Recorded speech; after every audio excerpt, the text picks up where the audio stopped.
right, so this is a an email that I got from a YouTuber that I follow. His name is Elliot Hulse. I just thought that this was um, a perfect example of what you're trying to do here. So this is called the Dirty Kitchen Mindset for Success, and the email goes: one of my favorite success quotes is from Dan Kennedy.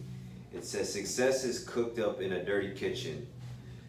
The dirty kitchen is the place where experimentation happens, where ingredients are beginning to or are being mixed, where heat is being applied to elements, and where good old creative success is cooked up.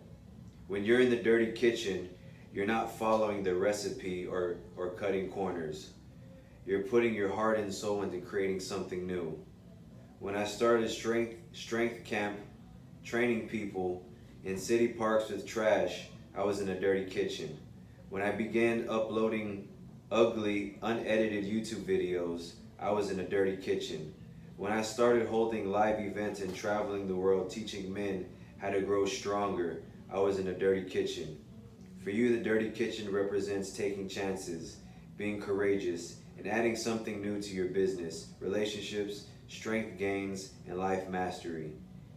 Each new idea, each new piece of advice, each new aha awakening I see the light moment in your life is like a new ingredient to keep cooking up more success in the dirty kitchen of your life.